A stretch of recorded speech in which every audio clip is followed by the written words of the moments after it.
Fuck. We're live. Now I'm curious if it's still in there, though. Remember, there's a 10-second delay. We'll I find could've out made soon it in. enough. I can't see shit. That honestly, that would be a great way if it wasn't YouTube to start a podcast whenever you're effing ready. But not effing. You could vary it, but you'd always have to include an F-bomb. However you vary it. Whatever, just however it is there. Yeah, right? Fair. First audible word was Casey saying fuck.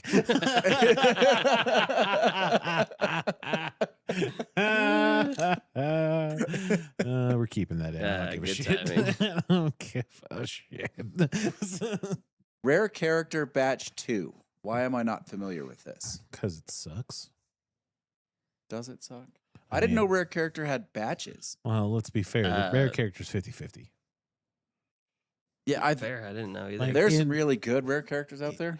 It's really not good. In our track record of rare characters, it is 50-50. Yes. And it's really hard to pay $120, $130 for a bottle that you may or may not like. I would rather go 60-40 for us. Like 40 is the good one. We've gotten some pretty shit There have been ones. some dogs for that. Like for I've sure. gotten a lot of them, You have paid for a lot of them. and I still drank them. Well, because you had to. Yeah. That's the I've penance. paid for a lot of stags. All right, now that this podcast is completely nerfed because Casey can't hold his tongue. Welcome to the Big Ash live stream. They're Kevin and Casey. I'm Lane. Tonight, We go off the rails. F1 gets better by getting worse. Super Troopers 3, not sure. What else are we talking about?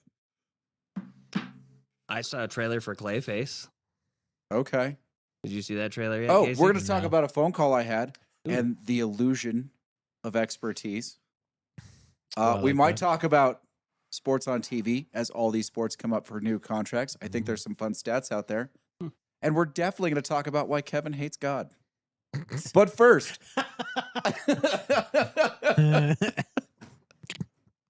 Fuck. whiskey and cigars. What are you guys smoking? I was just as surprised as everybody else. Kevin's like, whoa, news to me. Like, coming oh, to me cool. live. We can go that route. I'm finishing a Lugione Habano. I'm finishing an Illusion Maduro. Wow. And then I'm going to smoke this thing that you guys are reviewing tonight. The ECH Series E. Again, I call it the Van Halen cigar. Because of the box. Yeah. Okay. You know the box. I probably do as soon as I see it. If when you're in Fumari, Yeah. okay, it's all the way over by the window under the Padrones. It's red background with white lines, black lines. Okay, It that's looks- fair. It looks just like the Jump album from Van Halen. Yep. No, that's Yes. that's right. They might have stolen that album art. Every time make I'm their like, is box. it a Van Halen cigar? Like, what is this? Did Eddie have something to do with this? Be cool if he did. What are you finishing up there, Kevin? I'm not finishing anything. I'm getting ready to start the K&F. Oh, that's a good cigar. That's a very good I figure cigar. I'd ruin everything. I honestly though, that's one of those cigars. I think I like that in a bigger size. It's one of the few I don't want in a Corona. I mean, I don't hate it in a Corona, but Is that because it's It- too strong, or It was definitely a lot better in Toro. no. I rarely say this about an Oliva owned product. I don't think their construction's that good in that Corona. It does get wonky. Yeah. Really wonky.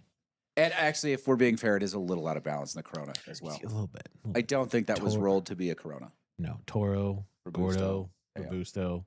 It needs a bigger ring gauge.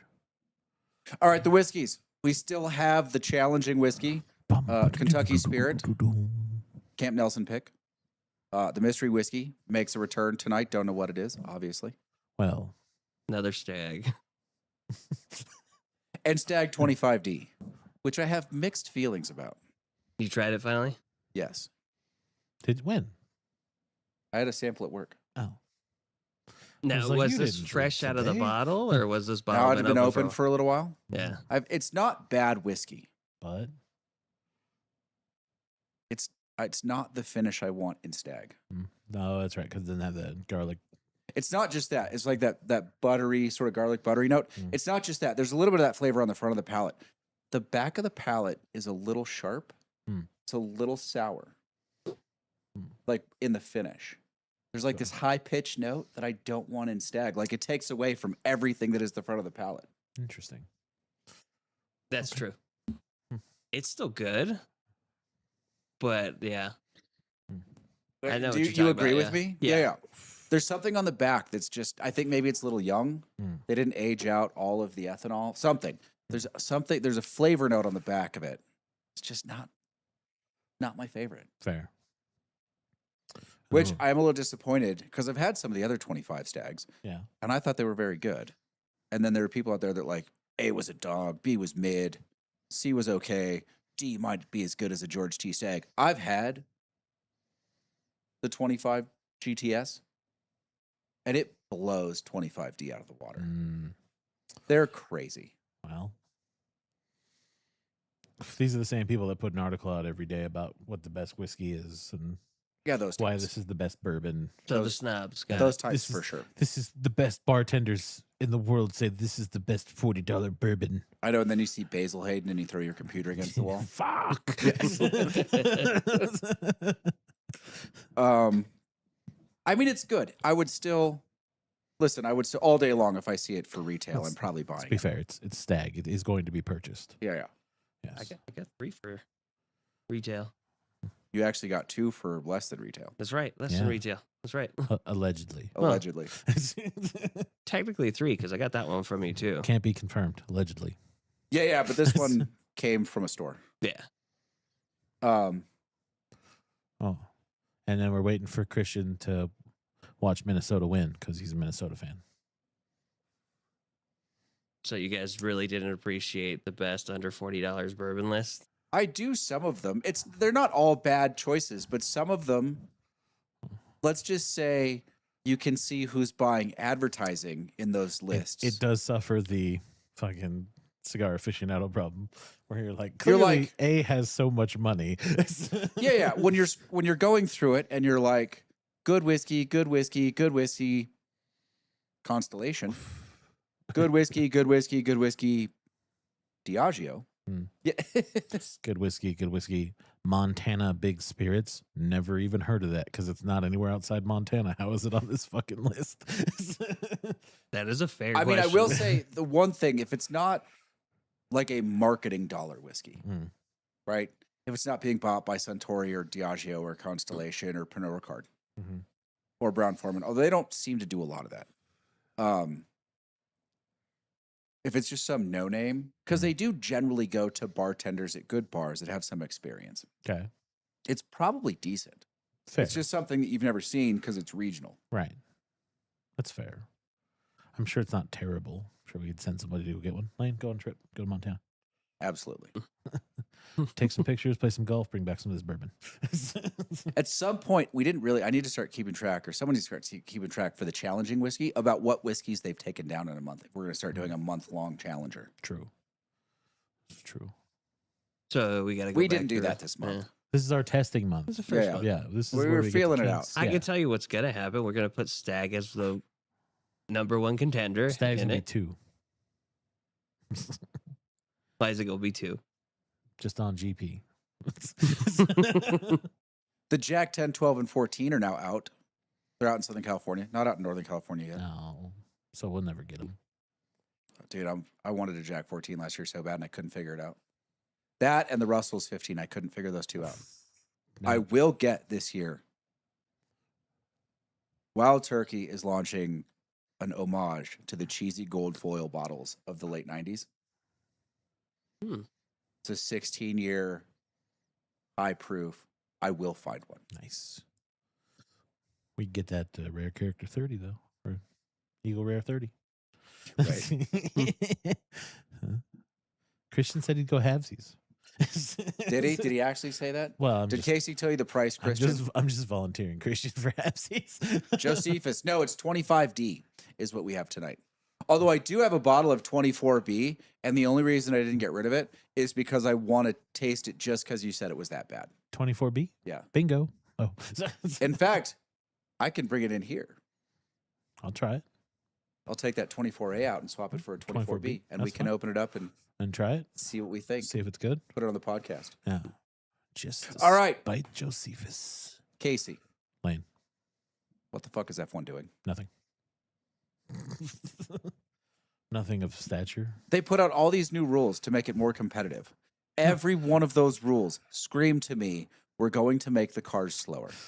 The article I read said that the FIA takes into account what the drivers wanted and not what was good for business. Slower. Yeah. Like they're taking, I told you this, they're taking corners before they nerf the cars in the next race, which is what they're doing. Slower in some corners than they were taking them in 1996. Yeah, I think I saw 3 or 4 turns in Suzuka where the car was at like 45 miles per hour. Yeah. Oh, wow. Which is basically about to come off the ground because it has no stability. They don't have any illusions that this is going to get the people they've already lost this season back. No, they spent 4 weeks going, well, we fucked up. We should make the drivers happy. Because at least still not quit. We probably shouldn't put them more at risk than we already do. Yeah, I mean, I think we were legitimately close to having another drivers strike. Yeah. Which we haven't had one since Africa in like 77. Yeah. But these cars are terrible. Like they know that, right? Yes. They're terrible. This regulation would have been fantastic if battery technology was 10, 15 years ahead of where we are now. Okay. Then it would have been fine. Like there would have been no problem. Like if the charging of the battery was better and the battery itself held better charge and it could be used in a much more efficient manner, this would have been great. It's just way too. They did too much in too little time. Is that what it is? When are we going back to the V10s? Well, the problem is that all summer, like or all through winter, everyone kept coming out with articles. Like Ferrari was like, we can't get this car to do 4 laps without it becoming a complete disaster. And Mercedes was like 6 months before that, like, hey, we've been testing this car for 6 months now and it's trash. Like, what are we supposed to do with this? And the FIA was like, oh no, don't worry. And the Italians, once the kinks get knocked out, it'll be fine. And then now we're here and they're kind of like, maybe the $1 million teams with the tens of hundreds of engineers who were all like, this is a bad idea. Maybe they knew what they were talking about. I think if you told that story properly, Casey, it would have gone Red Bull and their complaints, Mercedes and their complaints, and then Ferrari just screaming, this car's a shit box. Well, no, because Red Bull was like, we're still waiting on Ford, but Ford's really promising us good stuff. And Ford was like, wait, we have to follow these rules? Oh, fuck. Back to the drawing board, boys. That's high rye. It almost tastes like a rye. Did you pull it out of the rye side? No, I pulled it out of the bourbon side. Suspicious. There's a lot of rye in that. We might have mixed in a rye. We might have left one. That has a lot of spice to it, yeah. Right? I'm not making that up. Some of those labels I'm like, don't necessarily say rye on them. We might have left a rye on one of the sides. I just wonder how F1 is going to recover. Like, what are they going to do? They're going to keep hemorrhaging viewers as long as these cars are what they are. Yeah, I mean, they're definitely going to lose viewers the next 2 races, while Mercedes still has their advantage, which somehow they didn't address in these rules. I mean, they're gonna lose viewers. I think we're gonna start to see ticket sales slump. Like, there's a big, like, I wouldn't be surprised if Miami doesn't sell out, because I think people are like, why even travel? Like, why go? It's just gonna be boring. We just go while it's here. Just watch it on TV. Yeah. Like that's really where they're at. Like, why go? And I think after a while, someone's gonna be like, hey, especially Apple, they're gonna be like, what the fuck did we invest all this money for if this is what we're doing? Yeah, fix your shit. All of a sudden, the only thing anybody's watching is the race in 30 minutes. Yeah, legitimately. And then I think this is an election year though, so I wonder if Stefano Damasi runs for president again, or somebody else steps in and tries to take over. They go, no, sir. I said, good day, sir. Because that'll be if the president changes, then that'd probably be good for a fresh person coming in and being like, let's just go back to V8s. Like, what are we doing? Like, why have we hurt driving? This is supposed to be the pinnacle of motorsport, and we're taking turns at 45 miles per hour. And it's worse than it was 30 years ago. Yeah, it's bad. So what you're saying is, me and you can race it and win, probably. Yeah, I mean, Probably. I think if you're accustomed to playing Mario Kart, yes, you could probably win this race. It's not hard. Now that said, when the engine cheating gets knocked out, the racing might be more interesting because it'll be a closer race, but it's just going to be like, okay, cool. Like, cool, fun, great, woohoo, yay, yay. All right. Woohoo. I just wanted to. No, you're. I saw the rules and I read the rules. I was like, disappointing. I was hoping for more. I was like, okay, you guys, you took the best of the situation, and you're just like, who do we appease to? And it was clearly like the drivers. So, Well, I don't know if it was appeased so much as like, maybe if we can't do anything else, let's not kill the drivers. yeah, that's pretty much where they were like, Right. Yeah. They're like, Right. we're gonna need them next season. yeah.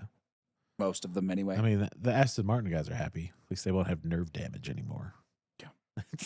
There's a couple. They're like, well, if we could just pick those two to go out. They're like, no, we can't do that. No. We're risking all the other drivers too. Fine. We'll slow down the cars. Is that because it's a high vibration? Yeah. Oh, the Aston Martin? Yeah. Well, and it turns out it was a really easy fix. And they were like, oh, yeah, we can fix that. I thought that only mitigated it. I thought it was still. Well, there. it did, but it was like. It fixes it for the driver. It doesn't fix it for the car. Yeah, but like you could have fixed this 2 races ago and you just didn't want to put that bushing in? You bastards. Sons of bitches. Like, we've already fucked off the points. Who cares? So you saw the trailer for Super Troopers 3. Mm-hmm. Have you seen the trailer for Super Troopers 3? Not yet. It's not good. Oh, good. I don't need to watch it then. It's not good. It's we were talking about it earlier. It's lost the plot. Yeah. Like Super Troopers 1 is legitimately just fun cop shenanigans. Yeah, as it should be. And then Super Trooper 2 was fun cop shenanigans while also making fun of the Canadians. Having a little bit of seriousness. And it was like while making fun of Rob Lowe. Yeah, while also making fun of Rob Lowe. And it was like, okay, this is acceptable. 3 is like, I didn't know we were going to get this far. Somebody gave us money. We have to deliver. Let's just make a movie. Honestly, what it should have been after watching the trailer, and I could be wrong because I've only seen, 2 minutes and 10 seconds of it. Mm. It shouldn't have been called Super Troopers 3. It should have been called The Redemption of Farva, a Super Troopers movie. Yeah, a Super Trooper's tale. Yeah. Yeah.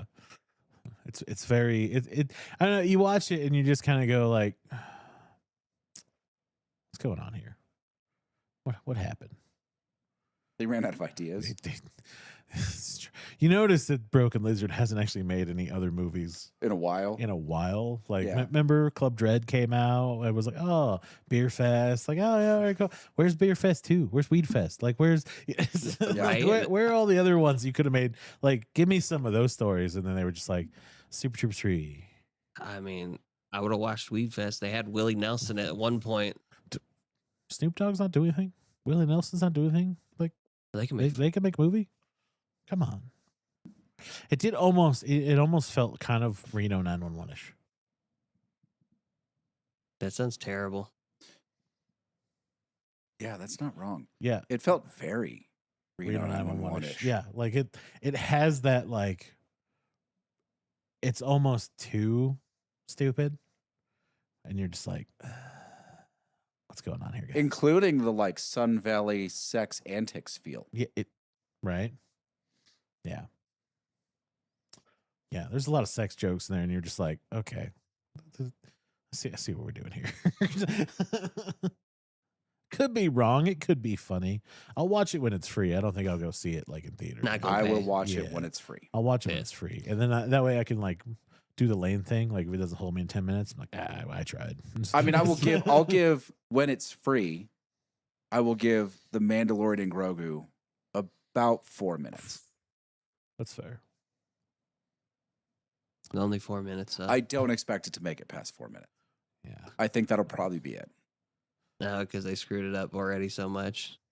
It just doesn't look I good. don't know. I watched an interview with Jon Favreau, and he was talking about the direction they're going in, and I was like, I don't know if that's going to be a good. I don't know. Mall's okay. Yeah, Yeah, that's okay. I've been waiting to binge that. Is it Yeah, I mean, it's super short. It feels a lot like Rebels. as it should? It's a little bit darker, a little bit sharper, but it has sort of that Rebels pacing, sort of the Rebels dialogue. Okay. Some stuff that's really hard to explain outside of the fact that it's a cartoon. Yeah, there's that. You're like, yeah, it's fine. Don't worry about it. I mean, it's not offensive. That's for Star Wars. That's big. Yeah, it's big. Apparently, Marshall's is a runaway hit, which blows my mind because I just didn't think it was amazing. Oh, the Yellowstone spinoff. Yeah. Yeah. I still haven't watched it. I watched. I think it made it through an episode and a half before I realized that it was still on, and I was like, "Why? Why is this still on?" This is why I was watching that Moonshine TV. Well, because it loses me, and then I go do stuff, and I forget that it's on, and then I hear something stupid come out of like the dialogue box, and I'm like, "Oh fuck!" And then I go change it. That's fair, right? That's fair. I still haven't watched Yellowstone, and I need to. I don't know that you need. You don't need to. I'm waiting for someone to cut all of the Yellowstone moments for the farmhands out, and then make that its own series, and then I'd be happy watching it. Yeah, like the Yellowstone, like it should be like Yellowstone Ranch, and that's like just the ranch moments. Yeah, I mean the family dialogue spots and the Machiavellian, like this is the bad guy thing. It's like, what was the Longmire? Yeah, it's like a worse version of Longmire. Yeah, but then you get to the ranch guys, like when they're actually doing ranching things and like farm stuff, and it's fantastic. Like those are the best characters of the show. They're hella fun. They get into some stupid antics, and it's just like they have the best dialogue. Like I saw a video of the releasing a bull inside of a bar. Yeah. Yeah. And the ranch hands aren't overwritten. All of the family is overwritten. Yeah, everyone is clearly trying to compete with Kevin Costner, and you just can't do that unless you're Morgan Freeman. Yeah. Like, because I watched Robin Hood recently, and I was like, man, Morgan Freeman really fucking slays Costner in this movie. It's just great. Well, dude, also like Unforgiven, Morgan Freeman and Clint Eastwood. Yeah. True. Very true. Yeah. I still think Unforgiven might be the best Western ever made. Over the Good, the Bad, and the Ugly? Yeah. That's hurtful. That's hurtful. Over Tombstone? Oh, yeah. Tombstone's a lot of fun. It's not a good movie. Over the Quick and the Dead? Oh, yeah. Oh, come on. Over Maverick? I mean, what are you doing at this point? Am I reaching too far? Yeah. What's wrong with Maverick? I mean, we haven't tried reaching that far yet. I mean, nobody said Cowboys and Aliens. Because that's the look we would get. So, Kevin, why do you hate God? A Million Ways to Die in the West. Why do I hate God? Yes, Kevin. For reference, he's already said this is the case. It made him so mad talking to someone about God. Oh, it wasn't about God. It's the person himself. I think it's just the person's presence is what angers him. I'm fine with God. Are you? Yeah, because I've gone to church a few times. I do pray and all that. But when I think about this guy is nothing but like Bible thumping, Bible thumping, Bible thumping. He's evangelical. Essentially. And like sometimes it gets to be too much. Like I get it. 100%. You love God and all that. But you don't have to bring it into every conversation that we're having. Well, maybe that's how he thinks he's doing justice to his faith. Oh, yeah? So how would the conversation go if you were? It wouldn't be good. But I don't think we know you hate God. I'm okay with him. I don't hate God. I just want to help his subjects along their path efficiently. You're not down with God? I'm interested in the growth of his followers. Yeah, and I'm curious about the past and all that and what it means to be a believer. but I don't want it thrown and like pushed into my face. Like I want to go at my own pace. I want to look at it at my own pace. Like having somebody telling me all this stuff and then keep pushing it irritates me. Not God, it's everybody else. Is that because your pace is sinful, sir? Yes. I like to drink. I like to smoke. I still want to fight. I've been wanting to fight for so long. And Kevin has been known to covet thy neighbor's wife. That ain't true. I know who my neighbor's wife is. He's all, nah, fam. It's a dangerous road. Josephus says, amen. Like, we've all coveted that neighbor's wife at one point. I mean, apparently the guy wants to come on the podcast, so, get after it. I mean, I figure I'd ask you guys first. Fighting baby Billy over here.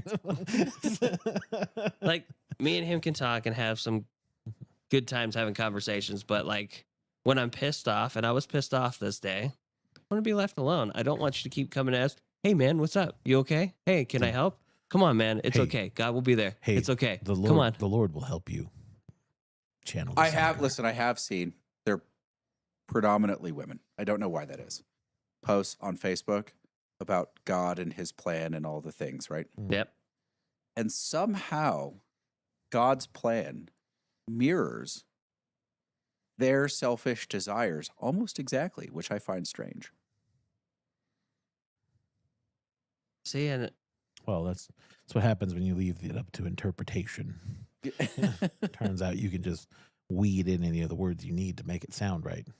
No, this isn't an appropriate forum for me to say anything. I'm just not that interested. But I have noticed the irony of the two paths being very similar somehow. And you're overlooking the most important question. Which is? What does God need with a starship? Yeah.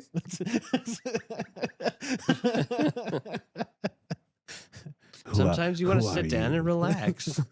Aren't you God? Shouldn't you know? That's why I love that movie so much. God, Wizard of Oz, hard to tell the difference. That's true, I guess. Yeah, that's true. Leo, Newt Rockney. Oh, yeah, there you go. Yeah. There are some that would say Newt Rockney, though. It's true. It's true. I was just curious.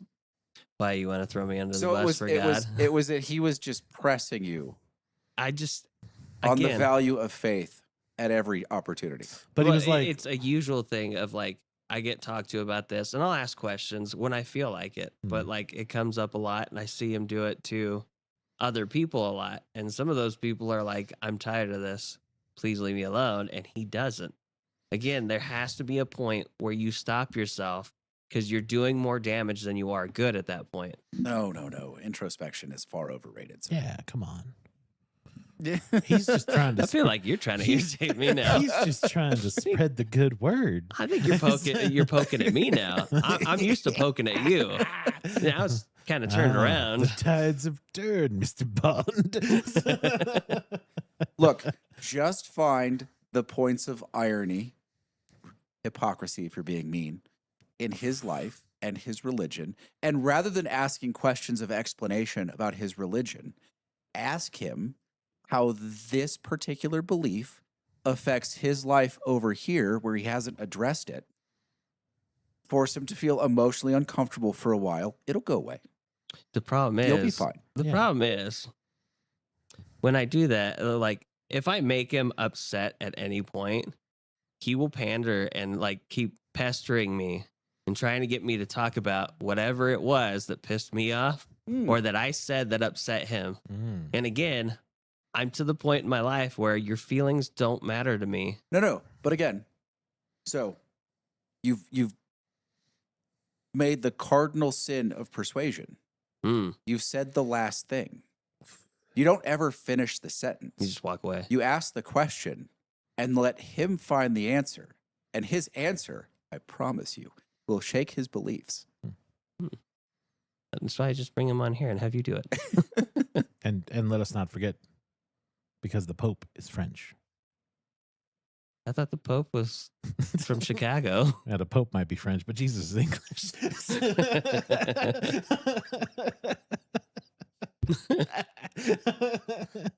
Oh fuck. Again, Anyway, I woke up angry. Yeah, this was all yesterday. I woke up angry for no reason, and then all right. the persistent of just pestering is what made it worse, and I wanted to be violent. It's gonna happen, Casey. Choosing violence sometimes is the answer.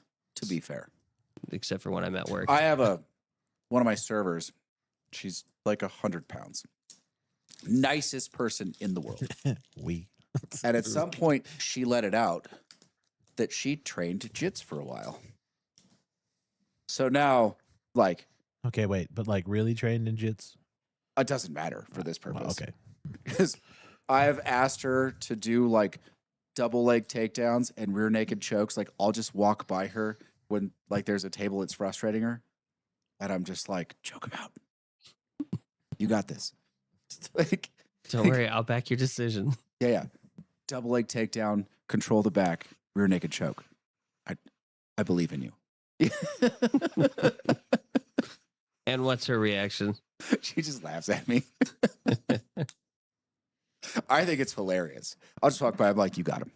She'll be like, what? I'm like, No. you got him. What's funnier is you've somehow convinced your entire workplace that you're the good guy. I am.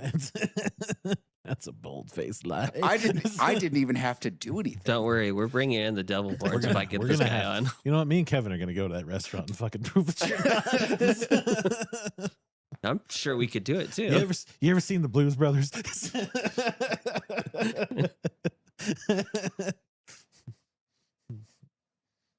All right, the ECH we will Series show E. up wearing suits and just fucking make. Did we ever get a makeup for this thing? No, not yet. Okay. Smoke it. He likes to see what you think first. Yeah, I feel like if I tell you, then it makes it. It's not a Maduro. It throws in bias. It's not Maduro. I need you to have a cold reading on it. I think it's natural. Looks natural. Does it taste good? Burn well? Draw? Draw's good. Okay. That's not entirely true because you told him it was something it wasn't on one cigar. Dude, it might as well be fucking Dad's Home Movies. Nice. Oh, that's good. Excellent. There might be some other stuff in there. There's got to be Dominican in this. I would hope so. With that Van Halen album, wouldn't be surprised if there's not some tobacco from Panama in there. It's a little rough. It's a little young, but you're not. It's Dad's Home Movies. Yeah, you're not jumping for joy. So I'm 1/32 of an inch in, sir. Give me a break. All right, we're all human beings. I get it. So I was on a call about designing a bar. I'm going to leave it kind of vague. Is that new bar? New bar, designing a new bar. Got it. In fact, designing an entirely new restaurant. We go through, and admittedly, like, I know a fair amount about spacing and equipment size and how much you need in square footage to serve like a number of seats, like what you need in a kitchen to serve certain volumes, right? But I am by no means an expert in the kitchen. I leave that to other people. I make little suggestions here and there. If I happen to catch something that was missed, to be like, well, what about this? Where's that going to go? Like, we were talking about, like, I know for a fact in the square footage, they're going to need cooler space. And it had shrunk from the previous design. So I'm like, well, we're going to need this. We're going to need some, like, the cooler space there, the walk-ins for the kitchen. You're also going to store cold alcohol product in there. That space is going to get tight. It's already smaller. Like, what does that look like with these things? But that's about it. Like, I'm not telling people they need specific equipment or this type of oven or like, the pass has to be this tall or whatever. I leave that to the experts. We go through this for a while. And it migrates into, like, we should really contract. Now, mind you, there's a lot of expertise for kitchens in the company, but they're like, we should really contract someone to, like, do the layout in the kitchen. How things move and how whatever, okay, fine. And then someone pipes in. We probably also need to contract an expert for the bar, like someone that's really well versed in high volume alcohol sales. And there were other people on the call in the room. And they all, like, they were thinking exactly what I was thinking because they all peek around and look at me, waiting for my reaction. They want to see what you were going to say. And I was good. I just sat there. In my head, I'm like, it's me. I'm the expert. You're like, you could hire me for 2 positions. I've done high volume on beach bars. I've done high volume in nightclubs. I've done high volume in college bars. Like, at this point, it's a pretty short list of people that know more about high volume alcohol sales than I do. Like, my numbers are really good. And if you look at it on paper, kind of speak for themselves. To the point where, like, the people on this call are using some of my analysis, like my official documented analysis, to build things out. Not just this, other things. But they're like, what we really need is an expert in high volume bar sales. And this brings me to the point. I don't know what it is. It's like Grey Goose, right? Nothing about Grey Goose is authentic. It never was. He made it in France because he thought luxury goods came from France. He put it in a frosted glass bottle that was too tall to fit on anything but the top shelf, so that it had to go on the top shelf. Right? He distilled it a bunch of times so that it was distilled more than the most expensive vodka on the market at the time. And he priced it expensively so that people just perceived it as luxury. Meanwhile, it's still just shit vodka. Yes. But people will pay $38 a bottle for it and have for years. You know, it's been one of the best-selling vodkas on the planet. And it's contracted trash. And I feel like there's a lot of people that pass themselves off as experts that are the same. Like, no one knows how to vet people, products, situations, whatever. And so, like, they could be staring at an expert, and they're like, what we really need is a high-priced consultant to tell us what to do. And, like, subtext, probably fuck it up. We need John Tafford. That Dude, would piss I him off. have if to that believe. Like, I can't stand Bar Rescue. The stuff he says on Bar Rescue is so cliche and so overblown. But if you get him on a podcast speaking off the cuff, he knows his numbers. He knows statistics. Like, he knows the likelihood of returning visits in restaurants. He understands margins and labor costs and what you have to price your stuff out as. Now, some of it's overblown because you only have to price it to the threshold of profitability at 30%. And then once you overshoot that in volume, you can price it down a little bit to regain some value and appeal to a broader audience. Like, he leaves that part out because he's just talking, but he's specifically talking about running a 30% food cost, like having to mark things up, 2.5 times or whatever. Right. But he's not dumb. He's not nearly as dumb as he comes across as on Bar Rescue. Like, it's offensively bad, some of the advice he gives on Bar Rescue. And I don't know if it's just because he's on TV and the TV audience is more important than anybody that's trying to run a bar, which is probably the case. But, like, I've seen him on podcasts a couple times. You're like, oh, like, I don't think he's quite as good as he thinks he is, but he does really know the business. It's fair. It's fair. But Bar Rescue is awful. Fucking awful. It's because it's made for TV. Yeah, that's fair. There's always a producer there that's just like, let's just stir the pot. Well, also, like, Gordon Ramsay, right? Now, he's had moments that got him a reputation, but predominantly the people that I know that have worked for him in different places say that's like what you see on TV just isn't what you get. Oh, 100%. Yeah, TV Gordon Ramsay, totally different than regular Gordon Ramsay. Now, there are chefs, I've worked with a couple of them, that are that chef all the time, and they're obnoxious. They grind people so hard. Basically make them want to quit. Yeah. Yeah, it's like a hazing. It's like, if you can get through this, you can be here. Oh, so the fancy chef from The Bear. that one from the beginning where you just lay it into him about the fucking menu. Yeah. Okay.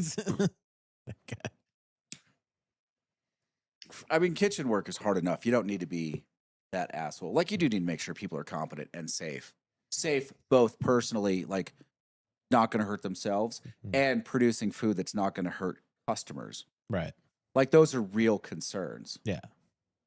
But most of the chefs that were any good that I've known over the years, like as far as like the management side of being a chef goes, like coaching a team, developing a culture, like they were all pretty even keel. They had moments. Everyone has moments. Yeah. But it wasn't their predominant trait.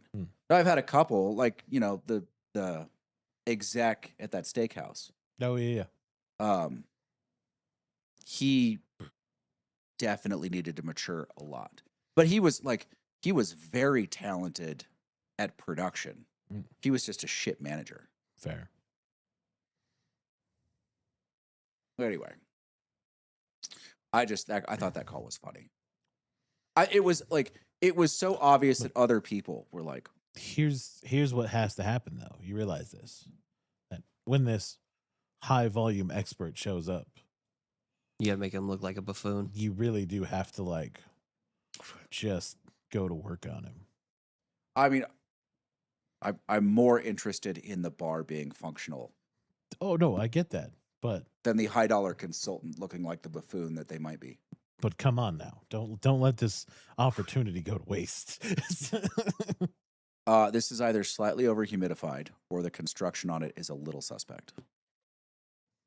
Probably numero uno. Fair. Are they usually over humidified? Well, they came out of a over humidified humidor. Like I know that humidor. Whoops. I know where they came from. And that humidor is over humidified. Yes. Fair. What do you guys got going on? I told you I'm going shooting tomorrow. Yeah. Mainly I have to get prepared. Like hopefully I get a tag in the drawing. So mostly rifles. Yeah. So I'll be doing my hunting rifle. I'll take my pistol out there to test it out. You're going to go shoot the shoulder destroyer? Yeah. I got to get used to it because eventually I want to go for elk. And I know that thing's going to take it. Telling you, we go halvesies on 338. We'll be fine. We got anything. Oh, is this the 7 mil? Yeah. Okay. The one that you're like, that's too big to hunt anything. Fuck that thing. No. Well, anything around here. Mule deer, coyotes for sure. It's just so much. It's so overkill for rabbits. mule deer. Bunny rabbits, yes. Bunny rabbits. Now you see it. Now you don't. I mean, it's overkill for big cats. Dude, I mean, depending on the elk, it might not be overkill for large elk. Ooh, that's a rye. This is what I said. Yeah. That's 100%. That's a rye. But my other thing is I want to be able to take my dog out with me and get him used to shooting. So how should I start? That is my question. Like I was thinking about it. Do I take him to the range and just have him in the car for now with the windows cracked and then slowly introduce it? Do I go out to the sand pits and do it that way? Like there's a number of questions. I mean, the people that I know that would have those answers are not watching this podcast. A couple of them might not own computers. Fair enough. They own a phone though. We can make some calls. That's why you send a letter. Oh yeah. The Postage. United States Postal Service still operates. They're not that geeky. That's how they pay their bills still. Smoke telegraph. I have yet to drink the stag yet because I got stuck on the second one because I'm trying to figure out what it is. But there's an off note with this cigar. Oh yeah, that's fair. Yeah. I mean, it is the F. There's a lot going on in that cigar. Oh, It's yeah. definitely gonna mess with some bourbons. I'm hoping it doesn't mess with the stag. We'll find out. Well, that was like a Yes. vanilla cream pie note in there. That was pretty. Oh, two? Yeah, there's a vanilla icing note in there that's kind of nice. It doesn't mess up the stag that much. Hey, that's good. It does make that youthful note stand out a little bit more, though. It does with the cigars. Yeah, it pops Yeah. with this. I'm pretty sure it's just a little bit younger than I'm used to. The with other stags. ones, yeah. That proof's only 127 on that one, isn't it? I asked because it's next to you. I think it's 129. Casey can see it better than I can. No, I can't. Really? You have better vision than I do. Yeah, but it's turned away from me. Well, It is blocked by the angle. give me this fucking See, look, you can do it. Hey, just pick it up. 129.2. Okay. 25, You were closer than I was. 25D. Yeah, if this is the Price is Right, I would have won. For sure. Hang on. But if you would have went over, I would have won. You gotta shake it and it tells you the proof. I seen this really. Yeah, where'd you see that? On the Moonshine Show. I don't feel like that's how that works for moonshine either. It is. You shake it, and apparently, if it's super clear, it's a higher proof, and if it gets kind of muddy, it's a lower proof. That's apparently what that means. Is that true, Lane? Honestly, I don't know. I seen it on the Discovery Show. Lane, we got to test this out. The now. only alcohol I've known that you could shake and make it cloudy was gin. You can bruise gin. You know what? It's been on that Moonshiner show, and then it's been on that Master Distiller show. Okay. Where the redneck dudes shake it, and they're like, doesn't look like it's proofy. The more cloudy it becomes. Yeah, apparently if it's cloudy, it's less proofy. Okay. Huh. And if it's the clearer it is, the more proofy it is. I wonder if that works Apparently, on whiskey. when you shake it, like the way that the bubbles dissipate, like and all the little agitation, like if it goes away really quick and it becomes clear, super, super high proof. I did not know that. We got to test it now. Making fun of me for watching that show taught you something. Yeah, that's right. He's proud of that. Yeah. What is this? Dude, it's got so much rye spice in it. I mean, It's not one of mine, I can tell you that. oh, second OT, and Christian's Minnesota team has not won yet. That's a surprise. Makes sense. What's the series at? Second game. And are they up or down? I don't know. It's Minnesota. I don't care about Minnesota Why not? because it's Minnesota. Nobody cares about Minnesota. Ever since they got rid of the flower, I've not cared about Minnesota.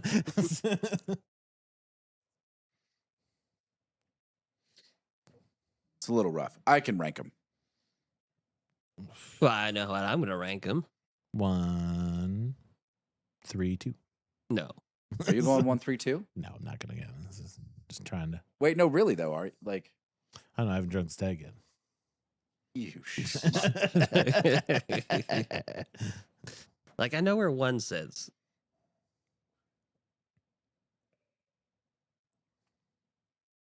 Oh yeah. But It's good the stuff. one just gets blown out because In this particular instance, the rye spice overblows one, and then stag just overblows one. Like one comes out to be as the most Yeah. boring. But there are some flavors in there that stand out. With this cigar, it's a lot of actually- the flavors are standing out more. I think 2 has a chance at being better than 1, but I don't think that it is. Hmm. I think it's just not quite. The flavor profile, it's a bigger whiskey to be sure. Not Yeah. in proof. I think they're pretty similar proof. Yeah. Not in proof, but like flavors, it's a bigger whiskey. But I think 1 is cleaner and better done for the flavor profile. I'm Mhm. like I'm 3-1-2 3, 1, 2. for sure.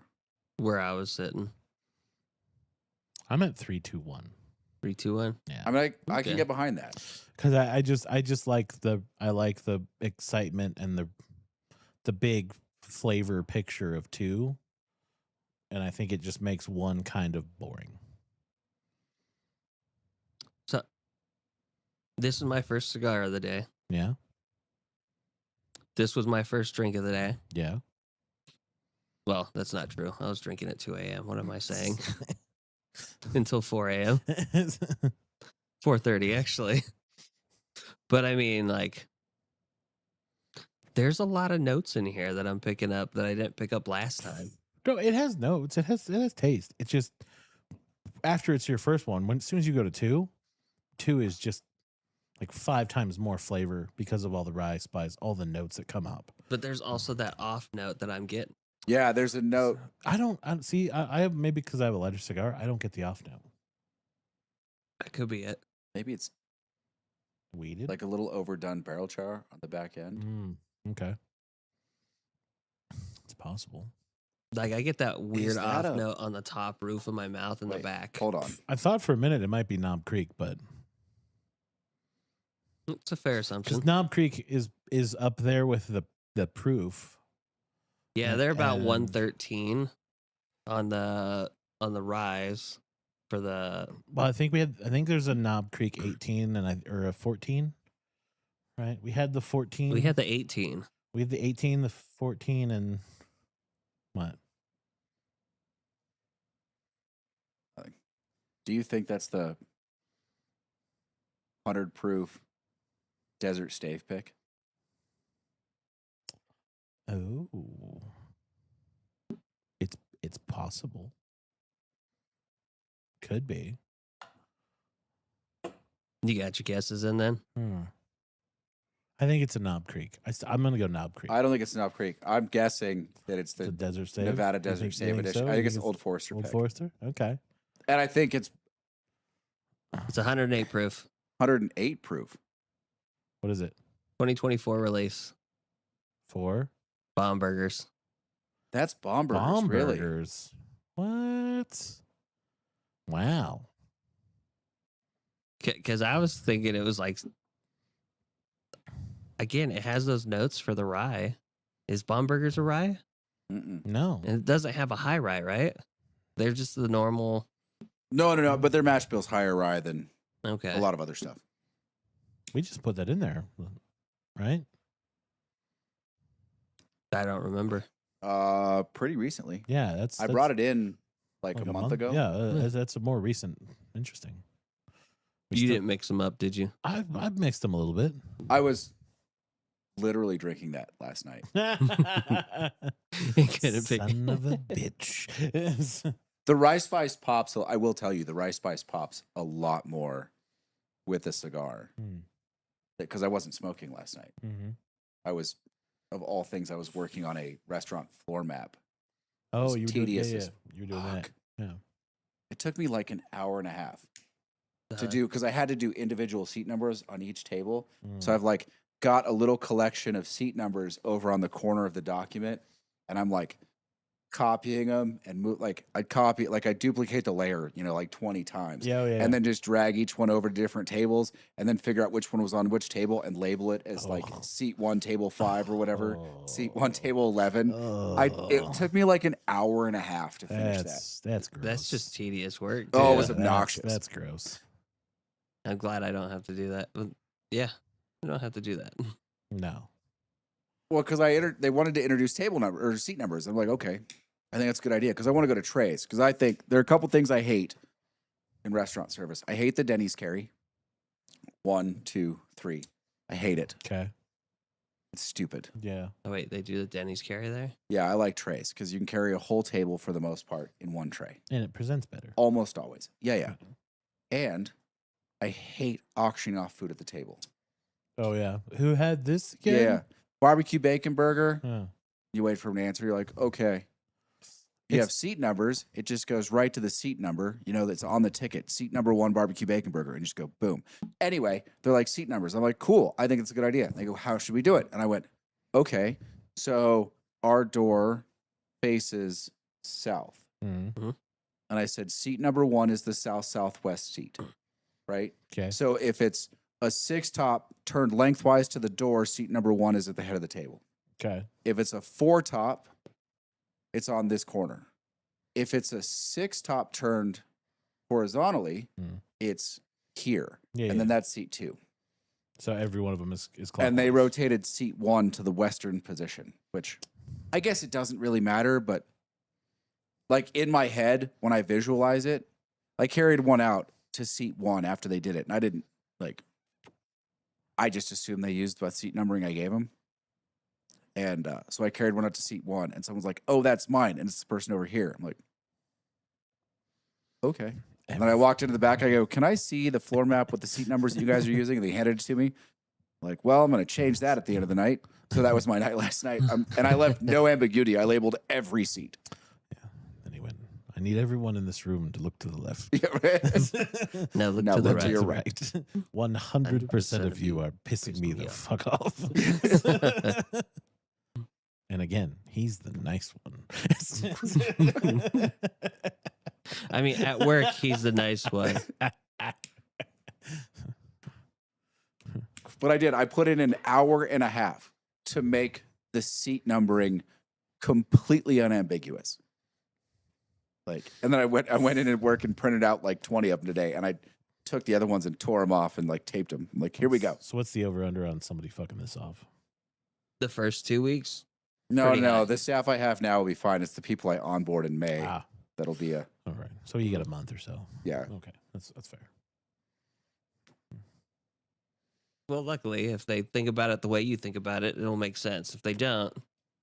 All right, wait. So I did the cocktail menu, but every time, like, this is what happens, right? It's always after the first print, which is fine. I do short runs specifically for this reason. Yeah, we still haven't done any of those in here. Because there are some drinks. Well, I'm going to, if you guys like it, I'll R&D you guys on it. I'm still waiting for all the product to show up. Got it. So I was doing an old fashioned with Stranahan's with the Blue Peak, like an American single malt. Okay. Chocolate bitters, and I forget what simple syrup I was using. I wasn't using simple syrup. I was using smoked maple syrup. And it's good, but it's not mind-blowing. So one of the distributors picked up a product that was just launched I use a specific kind of bitters. I use Bitter Truth. I like them. It's a good package. It looks good on the bar. And all of their bitters are really well done, which, believe it or not, is pretty easy to fuck up. Like, there's an orange bitters in the world called Wellman's. Mine is, they could just take off bitters and put orange candy syrup on it. Like, it's way too sweet. It's really simple orange. Like, it's super bright citrus. It doesn't do anything that bitters are supposed to give you, like, a bitter note to balance out the sugars in the cocktail, right? Right. These don't do this. This is more simple syrup than it is bitters, and they're awful, and people use them every time I see them. I'm like, well, I'm not getting a drink with those in them because it's going to be terrible. So I use Bitter Truth. Now, there's a bunch of other good bitters companies, but they've all got, like, Angostura has the funny wrapped paper, and Fee Brothers just kind of looks cheap. It's made to look like it's on a bar in like 1840, which cool if you're in a saloon, but like doesn't work in most bars. The look doesn't hold up. Okay. Bitter Truth is a good package, and they execute the bitters really well. They just launched a new product. They launched Black Cherry Bitters, and I saw it. It was like I was the first account to order it. It's like, I'm gonna need some bottles to play with those. Like, I got some plans. So what I'm thinking is Wild Turkey 101, right? And you can always upcharge. The way that you build old fashions in a restaurant is you build the price around a relatively, like, a quality whiskey, but an inexpensive whiskey. So like the regular Buffalo Trace, Wild Turkey 101, Old Forester 100 proof. Bullet. No, knock it off. the peanut butter one, right? Sit down, son. You're drunk. That's what they do over there. They're wrong. I know, but They're wrong. That's what they do over there. They're like, what's the best whiskey we can put in this for the price point? And they missed. Sorry.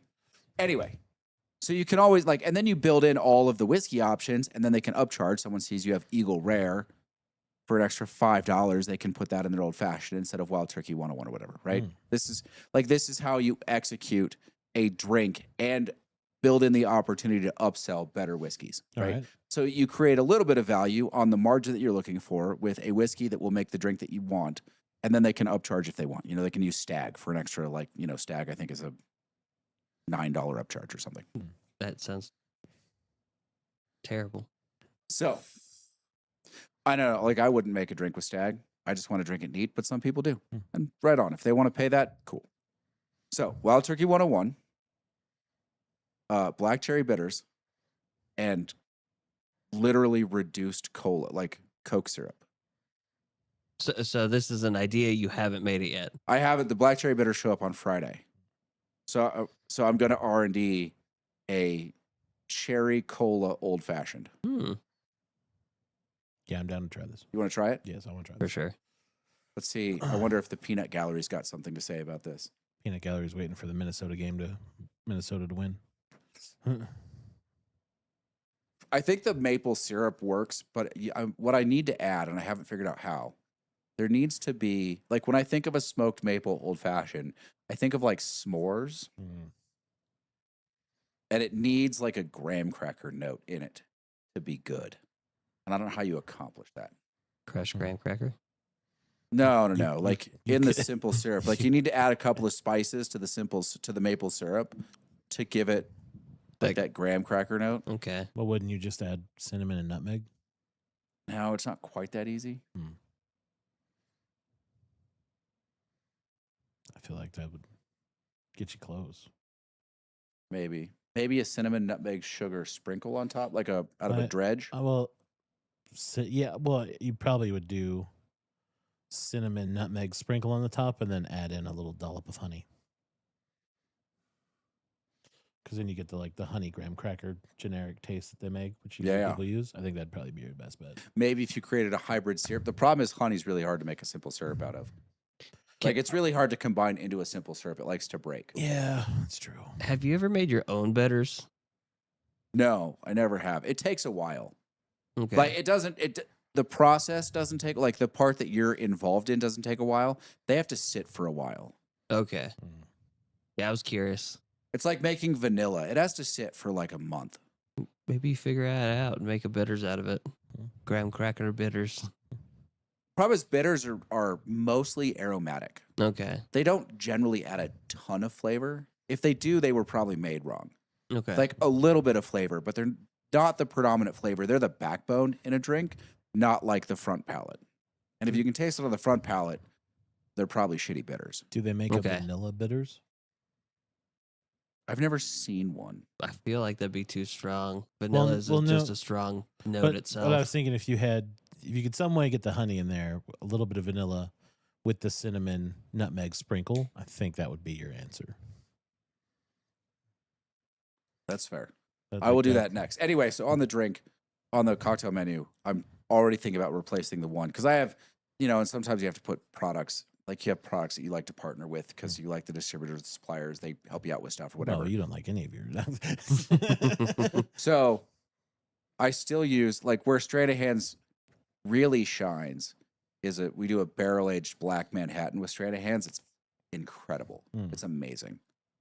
But I think for the old fashioned, I'm really thinking wild turkey, these black cherry bitters, and a cola syrup. Yeah, I'm down. I hope it sounds incredible. And on a menu, like like cherry cola old fashioned just catches people's eye. Like around sunset on a summer day, like it's just cooling down into the mid 60s. Yeah. Here we go. Christian's in. Garnish with a blackberry. Yeah. Well, I also Christian, I use, when the kids order a Roy Rogers or the other one, Shirley Temple, they get the cheap maraschino cherries. Yeah. But for old fashions, I use the really expensive Luxardo cherries, like the black cherries. But I feel like those God, I can't even say the word maraschino. Right now. Maraschino cherries, they're way too sweet most of the time. Like I don't care for them on ice cream or anything, but I do, believe it or not, I had a professor in college that put himself through college working in a maraschino cherry plant. I won't touch them because he described how they were made. Spill the beans. They're grown in bleach. They're white. I thought it was formaldehyde. Might be formaldehyde, but I don't know how they get white in formaldehyde. I thought that was the one thing about maraschino cherries was the formaldehyde. I think they're injected with formaldehyde. I think they're grown in bleach because they're white. They inject the flavor or the color. I don't think I'm ever gonna eat them again now. That's disgusting. I didn't like them to begin with. Very few times I'll have them, but now I don't ever want to touch them. When you name this, will you call it the Soda Shop Manhattan? No, I'm going to call it the Cherry Cola Old Fashioned. Oh, that's boring. I want an exciting name. It's not a Manhattan, it's an Old Fashioned. Well, then Soda Shop Old Fashioned. Old Fashioned Soda Shop. No, that doesn't work. So let me ask you a question. The Old Fashioned Drive-In? It's not bad. Can I call it the Royal Cola Old Fashioned? The Royal Cola. Yeah. You're going to get sued by RC, but that's all right. RC doesn't have the money to sue anybody. Yes, they do. Plus, they're on a whole different coast than we are. They wouldn't even know I'm doing it. That's not true. I saw those. I saw RC Cola a couple days ago. Really? Yeah. Dude, I haven't. It was- My grandpa used to buy it. Yeah, they still sell it. They come in a 16-ounce solo can at the dollar store. Yeah, Really? Yeah. I was surprised. I was they like, still sell a 12-pack of them there too. nothing like RC Cola and a little Crown Royal. Really? Every Walmart? God, I just haven't been paying attention. Oh, yeah. Soul Slasher Oh. does not like cherries. Oh, hang on. Fuck you, Bobby. Yeah, fuck you, Bobby.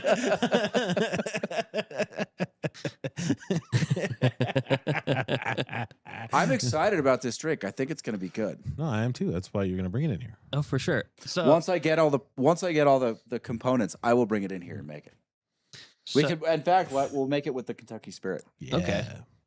Knowing Casey, what drink would you make him specifically for him? Like if you had a drink. For Casey, Mhm. I'd probably just give him a painkiller. What's that? Yeah, what is a painkiller? A painkiller. So our painkiller, because I cheat a little bit, right? It's So- it's your painkiller. So a painkiller traditionally is just light rum, dark rum, orange juice, pineapple juice, coconut milk or puree, and a dash of nutmeg on top. Oh, that sounds pretty good. Okay. But because our bar is really busy and I try to be efficient, Mm. so we batch for the Mai Tai, light rum, dark rum, and dry orange curacao. Oh. We barrel age it because we do a barrel age Mai Tai, but we barrel age it in large barrels, and I have a bunch of them, right? Mm. So, and then we put it into bottles on the bar. We just refill, bottle, just pour it off, Oh, okay. right? So, then we batch for the Mai Tai. We batch orgeat and lime juice because that's all the only two components of a Painkiller. proper Mai Tai Oh, my are bad. orgeat and lime juice and the 3 alcohols. Oh, okay. So for the painkiller, we use the same base. So I have dry orange curacao in ours, which you wouldn't normally have. Mhm. And all this isn't secret. It's all on the menu. I list Yeah. the components. I don't list the quantities. Yeah. But I list the components on the menu. Like I'm pretty transparent on my menus. Mm. So the painkiller we batch out. I use a really, really good coconut puree. Mm. And then pineapple juice and orange juice. And I batch that out in advance. So I have 3 bottles on the bar, either orgeat and lime juice or pineapple, coconut, and orange. And then I have a bottle of the rum base. Mm. So out of 3 bottles, without mixing, I get 2 drinks. Nice. Hmm. That's So our painkiller has dry orange curacao in it when it's not traditional, but it's very good. sounds good. And because orange juice is one of the base flavors of the painkiller juice mix, you don't really notice it. Okay. And our dry orange curacao is rum based, so it fits in anyway. If it was cognac based, it might be a little bit suspect, Mm. but a cognac based dry orange curacao is also $35 a bottle, and I'm not putting it in a cocktail. At least not one that I'm selling in mass. Fair. It's Okay, if I was fair. making myself a Mai Tai at home, I would buy the $35 dry orange curacao. Lane probably drinks Tab too. I don't think I've ever had a tab. No, you know. I don't Oh, think I man. have. Tab's where it's at. I mean, I've had some pretty suspect colas over the years, but I don't think I've ever had a tab. Like I was outside I don't think it was a Walmart. It might have been a Walmart, and they had the like off-brand soda machine. Mm. And I really wanted a soda, and I couldn't find the like Coke or Pepsi soda machine. Mm. You had to go with the. You throw the Duh. quarter in. You had to go with the Mr. Lightning. Yeah. The Dr. Pibb. Honestly, I think it was a Safeway because I think it was Signature Select Oh, sodas. there you go. Oh yeah. If you have to go off-brand, just orange or grape. Yeah, those are usually pretty Those spot are the on. 2 that can't be messed up. All right, so if I walked into your bar dressed like I am, I asked you to make me something. Oh, I know Yeah. you. I'd Yeah. make you a whiskey. He'd I ask you might to leave. actually pour you some of the batched Manhattan Okay. with the single malt. It's a really good Manhattans. I like Manhattans. I like black Manhattans too. Never had one. It's never come in sometime. Oh, it's a good drink, and with an like a black Manhattan with an American single malt is just knocked out of the park. Oh, Josephus. Okay. Throwing in the Fago. There you go. What would you make your dad if he had a drink? I don't know if he does or not. He doesn't drink like that when he's out. Like he'll drink whiskey with me at the house, like over a cigar or something. But if he came in and asked for like, what drink do you think would match him?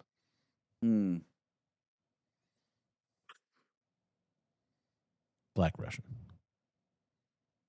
No, I would actually make him a white. I would make him our White Russian. Ah, okay. I was thinking White Russian. As soon as you said Black Russian, I'm like, nah, white. Or the spiked, like, and it's just a random name. We call it the Desolation Coffee, which is just our spiked coffee. I was about to say, like, or a coffee drink, probably, because that's probably up his alley. Yeah. Yeah. Or the cherry hot chocolate we did over the winter. Oh, yeah. Okay, That's right. okay. That's right. That was really good. People I like bet that it drink was. a lot. Yeah, I have to go in. I have no idea where your place is. Oh, dude, it's beautiful. It's on Have the you water. never been to the Beacon? I haven't been to a lot of places up here. Really? Yeah, I don't live up here. We should go sometime. We should. Yeah. Food's pretty good, too. Your women. Sell me your women.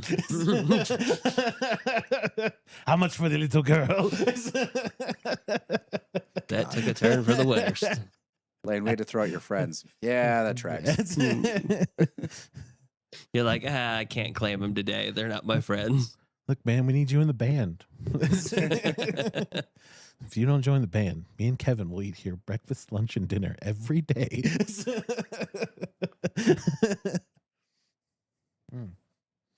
All right, what's the final rank on the whiskeys? 3-1-2 for me. 3-2-1. I'm with Kevin. Well, you'd be wrong, but that's okay. Listen, the Bomberger. The Bombergers is good. I like it. but with the cigar, it just. But I think, like I said, I think the darker cigars hurt it. Yeah. Well, I think also, Bombergers is a light cigar. like rye, straight rye is very good with cigar. Mm-hmm. And a lot of bourbons are very good with cigar. But like the boo rye, the stuff that tends towards boo rye, the 30% rye bourbons and above going into, and also like the bourbony ryes. Yeah. Like I love the Jack Daniel's barrel proof rye picks. Yeah. They are not great with a cigar. That's fair. They do get hurt. Like the two flavors start to compete a little bit when you're smoking a cigar. Okay. It's good to know. Have they put any good blue ryes out in a while from Utah? And that this year's, I was disappointed too because it was higher. They finally raised the proof on it, which is what everybody wanted, and then everyone tried it and said it was terrible. That sucks. It's not Everybody that we would trust with the palate, or yeah, people that I trust. Yeah. I said it's terrible. I almost ordered one from Utah, and then I saw a bunch of reviews. It's like, I'm not spending $125 on that. That's stupid. fair. That one from a couple of years ago was good though. Yeah, I still have one of those bottles. Yeah, that was good.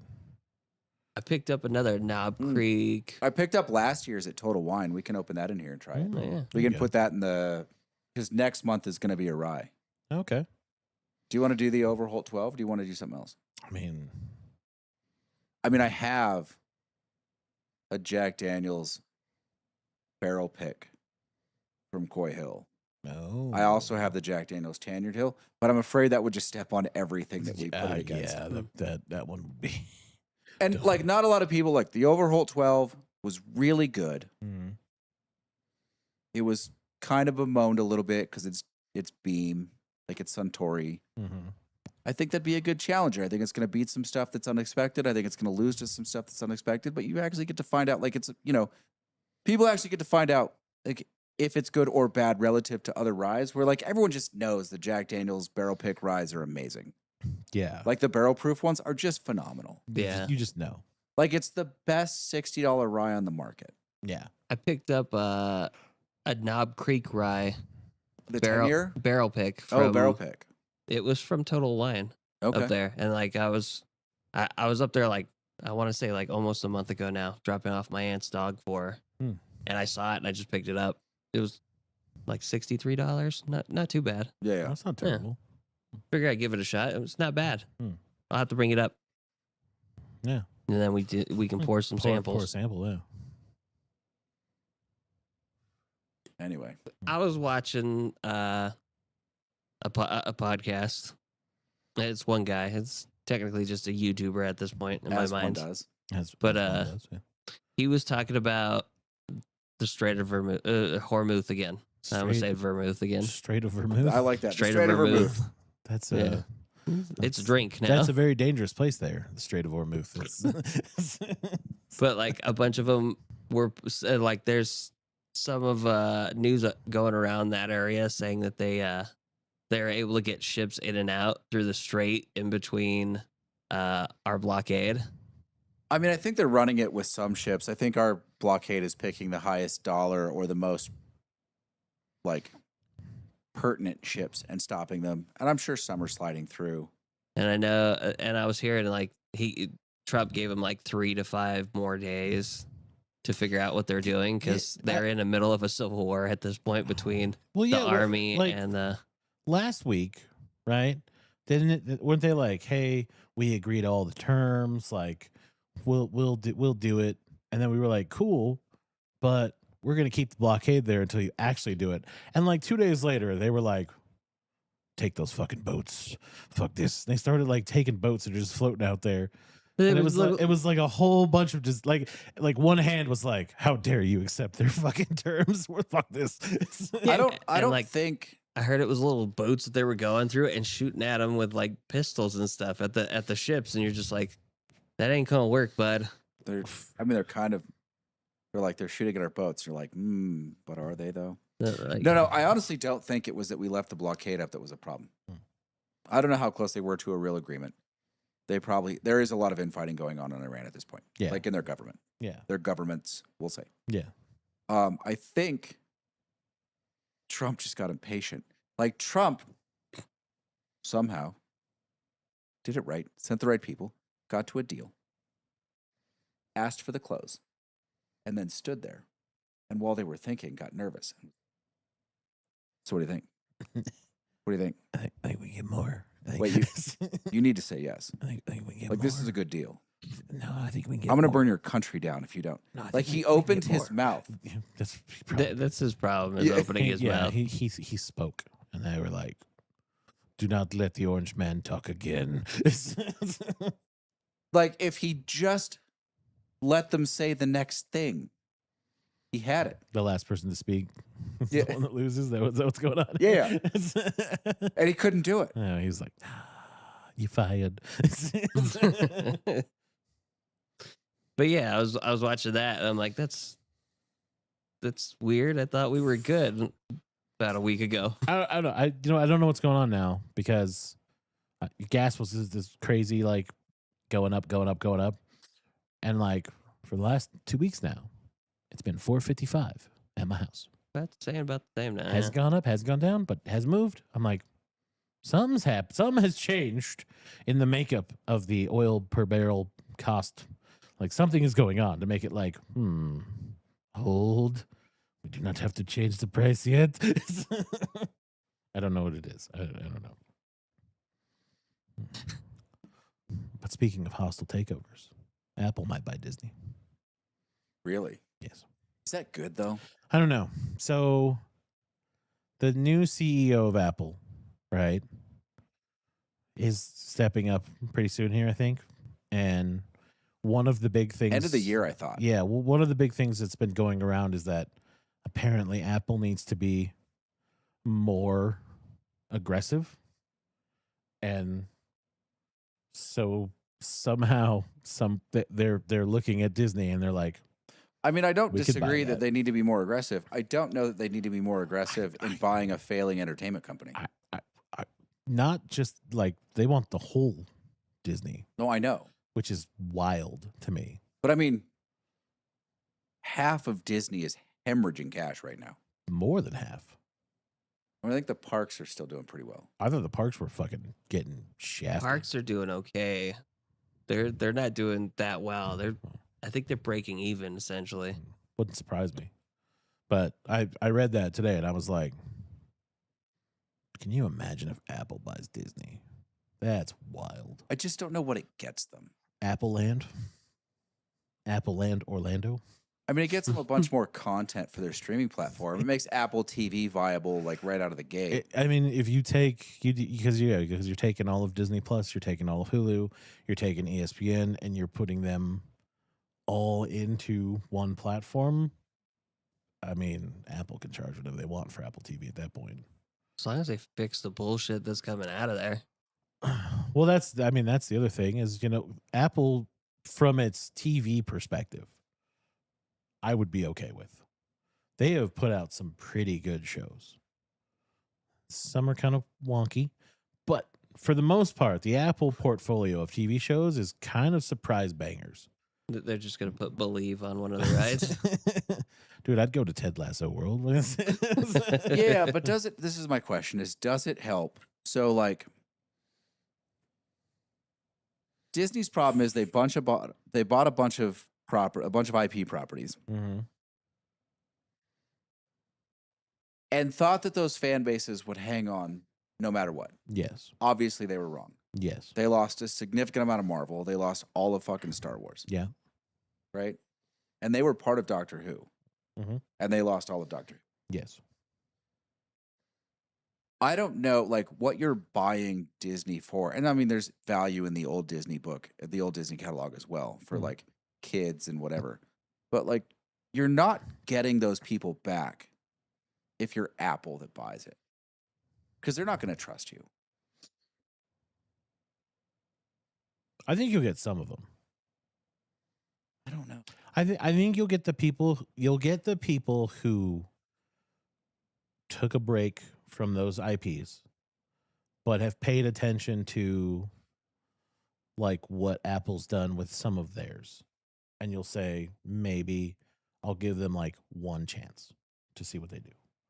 And I think like Foundation is pretty good for sticking to the books for the most part. It's got its hit and misses for sure, but they did a really good job kind of adhering to that realm. And I think they have a better idea of how to keep entertainment away from what Disney's done to make it different enough that people will buy into being like, okay, I have Apple TV for X reasons. I'll give them a chance. Like, it's just there. As long as it's there and I can access it, I'll give them a chance. And if it sucks, then, you know, I'm still stuck having to use Apple TV for X things, but I'm not going to adhere to that, and they're going to lose viewership. And I think that works. Do you think they keep Apple TV separate, or do you think they fold Apple TV into? I would imagine Disney Plus. They fold. I think they would do the Amazon thing. I think they would keep the distribution separate, but allow you to access them from one Apple platform. Yeah, but don't you have to have Apple to get into Apple? Is that the deal? Yeah. So you just have to have an Apple account. Oh, is that it? Yeah. So if you sign it, you don't have to subscribe to Apple Plus because it's Apple TV now, not Apple TV Plus. It's just Apple TV. So if you have your subscription, you can watch all the shows. But if you have Apple, you can access it. You just can't. It says like, hey, you have to be a subscriber to watch the shows or whatever. But they have access to the movies that you can buy. So I think folding in the app usage. I would think they'd be terrible. better off rebranding Disney Plus and moving their content over, because you you have to convert a lot less users from Apple TV into Disney Plus than you would going the other way. Yeah, no, yeah. You want them to come to Apple, clearly. Well, yeah, but it's better if you just go where they are and then just put up a sign that says Apple. Yeah, or they'll do the thing they did with F1 TV where you just link your account and then you just have access to it. And then just be lazy that way, which I mean, some of the like the Hulu app is cool, but the Hulu app will probably be gone by the time this happens because it's getting destroyed. It's getting folded into Disney Plus, which is dumb. So I don't know. I don't think you can fuck up ESPN any more than it already is. I think it's kind of rock bottom. I think ESPN would gladly have anything else than what they have right now. You know, my brain went everywhere when you were talking about Apple and Disney, and I was like, it landed at the poisonous apple from Snow White. And I'm like, you know, this could be the end of Disney if they do that. I mean, their stock price has got to be in the tank. I think that's the only reason Apple's even considering it, because like they have the money, they could buy it for whatever. But this is the moment where you're like, we get all of the Fox brands, we get all the things they've done all the legwork for, and they've already amassed in their fucking, you know, vault, and we just buy that for pennies on the dollar. We're fine. You know, fair. What they'll probably do is sell off the theme parks to somebody else. Like they'll probably break up Disney. I don't know that you want to sell. If you pay the price that Disney's going to command, the theme parks and the cruises and the entertainment, like the in-person entertainment, are the most valuable part of Disney. If anything, they keep True. that. And it's a massive cash flow every year. That's true. Yeah. Just turn Disneyland into an Apple store. Just do you have a reservation? I can't help you if you don't have a reservation. Oh, there we go. Dallas Stars. Okay. I know you're upset, Christian. I know. It's all right. He lives in Texas. He should be happy. You're just fucking No being mean. one likes the Dallas Stars. Come on. I know, you're right. Disney is 104 a share and Apple is 273. Damn. Wow. On what volume, though? Is that per share probably? No, I thought. I mean, I think Disney's market cap is probably, I mean, a fifth to a tenth of what Apple's is. Yeah, it is now for sure. It's got to be.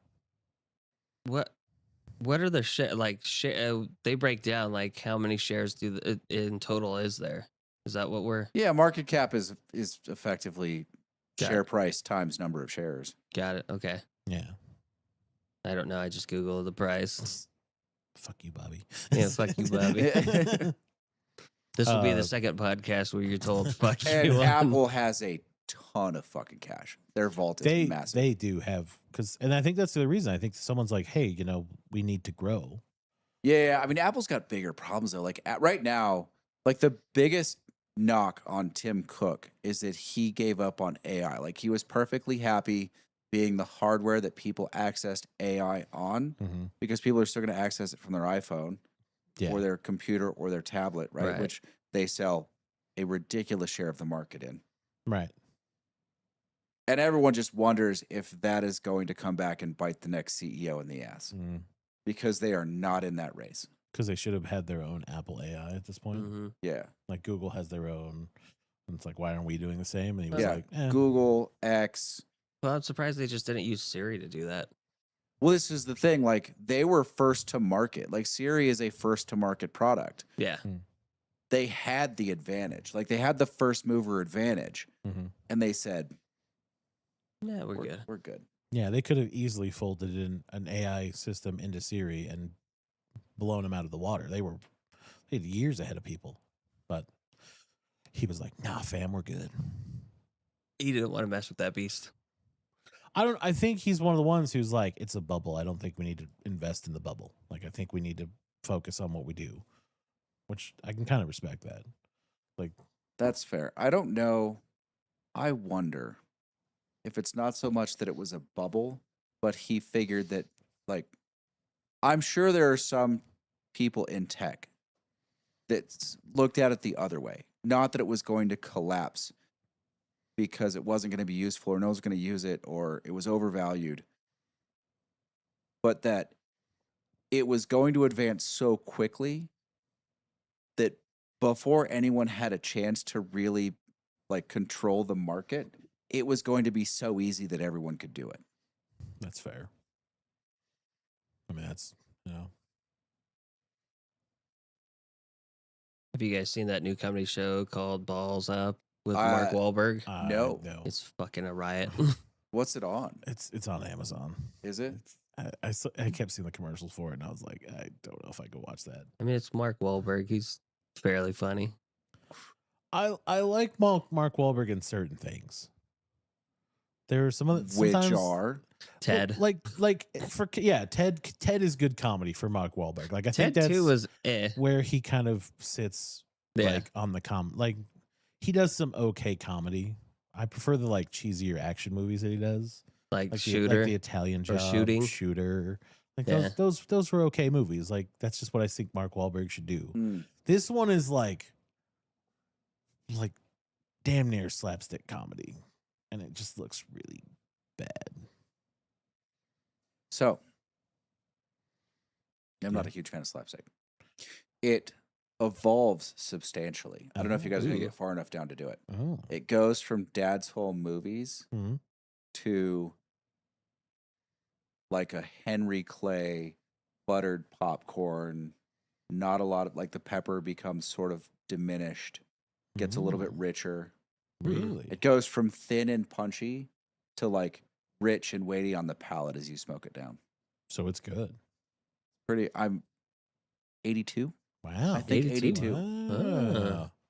Look at that. Just watch it slightly buzzed. Maybe after Joint. you will think it's a freaking hilarious.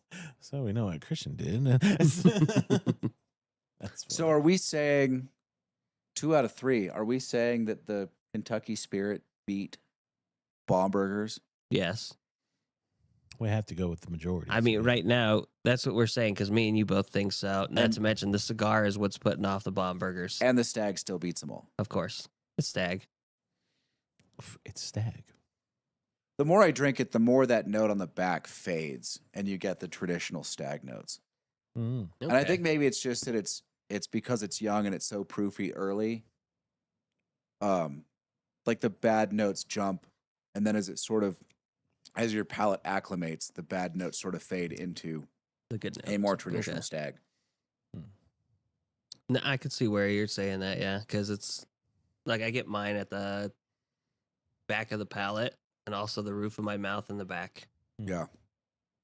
But then you start to get that more savory note, that rich savory note that I love in Stag so much. Mm. It's delicious. It's Stag. How much of the bottle do we have left? I think that one's what, like It's about 3/4? a third full, Okay. Yeah, it's got Maybe more got plenty in there. maybe half. That's what I was thinking. I'm like, we're drinking a bit of it already. Yeah. The more air gets to it, the more it'll break down, right? After a while, yeah. Do the notes get worse or better usually? It just depends. It's Stag. I think you'll be okay. Well, yeah. It's a little brighter than I want my Stag to be, but it's still very good. Fair. The other thing, Lane, you'll be happy to know, Caesars has extended the talk period with Fertitta. Oh, so they're serious. Mm. They have left the talking phase open to consider his $32 a share. They're going to take it. I think it's going to happen. They're going to take it. Yeah. I think their shares right now are valued at 23. Yeah, they're going to take it. So I think Fertitta's going to buy Caesars. I only wonder if they pull the row out of that conversation. It's the only question I have. I would think they would. I think they're gonna like just keep the Reno. Yeah, Go back to just having the 3. the little 3 kind of deal, and I bet you I bet they do. I didn't realize they were selling. I don't pay attention to the casino game anymore, though. Well, 27.7. Yeah, so 32.99 I think is what the share offer is. Oh wow, That's a deal. I just wonder if they pull the row out. I mean, what's 3 out of the catalog? I think it's 58 properties. Yeah. I would be like, take them. I also wonder which one of the 3 properties he would sell up here. Oh yeah. Or maybe they just pull the 3rd property out up here. 3. I thought they only had 2 up here. But he owns Golden Nugget. This is Fertitta. Fertitta. Yeah. So if Fertitta buys all of Caesars, he gets. He probably Harris, just then throw the Republic. nugget out at that point. Not if he got the land. Yeah, he owns the Okay. land. Then, yeah. I bet you. See this, and again, we talk about this. Do you keep Harvey's because you have the land, and then you have both? Yeah, I mean, Harvey's is a real property now. Yeah. Caesar's Republic is a real property. But both those properties are connected too. A real property that you own the land under. And I think he's got the land on Golden Nugget. Yeah. Who owns the land for the Caesars? What? Or Harris? Yeah. That's still Still Parks. Okay. Yeah. But if you say, hey, you can keep Perez, and you can keep your little row, and we'll take the other 54. Would you make a deal? Plus the entirety cat. I mean, think about like he then merges the like 600 restaurant franchise that he has, right? Isn't Landry's like 600 restaurants or some shit like that? It's a lot. It's Landry's, it's Bubba Gump Shrimp, it's like Chart House, it's all that With plus Saltgrass and Mastro's. And yeah, like all those put together on one, like that becomes wild. Christian says, "Did you hear that the Brown Foreman is going to reject the bailout offer for Sazerac from the Sazerac?" buyout offer. Yeah. So it's probably. So what leaked was that Brown Foreman favors the Pernod Ricard merger over the Sazerac buyout. Because I think in the Pernod Ricard merger, the family is going to keep control of the whiskey production here. They'll still control quality standards. I mean, they've owned Old Forester for generations, I believe. Ooh. Oh. And they'll still have, like, they probably won't have controlling share in the new entity, but they will still have enough shares to be meaningful in the new entity. So they'll get some say over what happens to their whiskey. They're just going to get distribution access to Europe through Pernod Ricard because they have massive French distribution.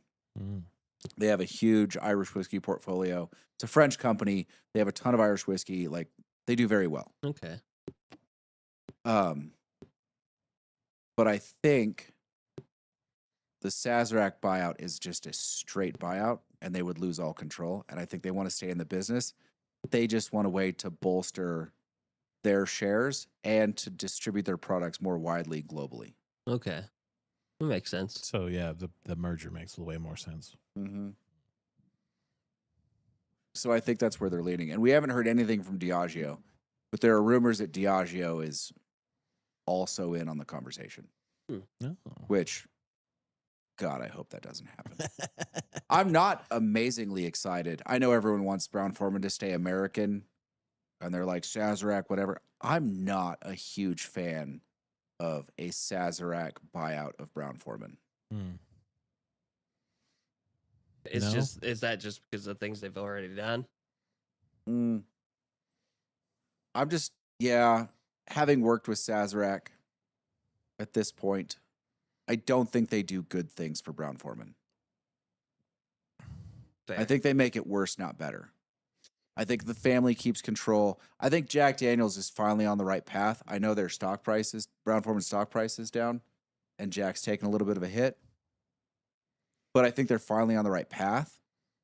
Now they just need to go back and bolster their 80 proof product, which is, Old Number 7, which Pernod Ricard will do famously.